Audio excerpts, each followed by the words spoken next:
Alright guys, a quick one. Here, I'll detail how to turn on silent mode on Apple Watch. So if you want to enable silent mode on your Apple Watch so that all incoming notifications, including calls and message notifications will be put to silent automatically, then this is what you just need to do. So if at the end of this you found this offer informative, please don't forget to like and then subscribe. Now, to turn on silent mode on your Apple Watch, locate the control center button at the bottom of the diagram. Just click on it once to pop the control center.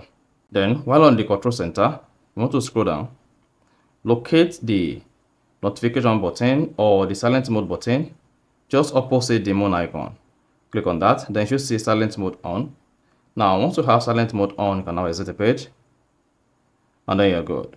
So whenever you have an incoming call on your Apple Watch, all the calls and notifications will be put to silent. So if you found this offer informative, please don't forget to like and then subscribe.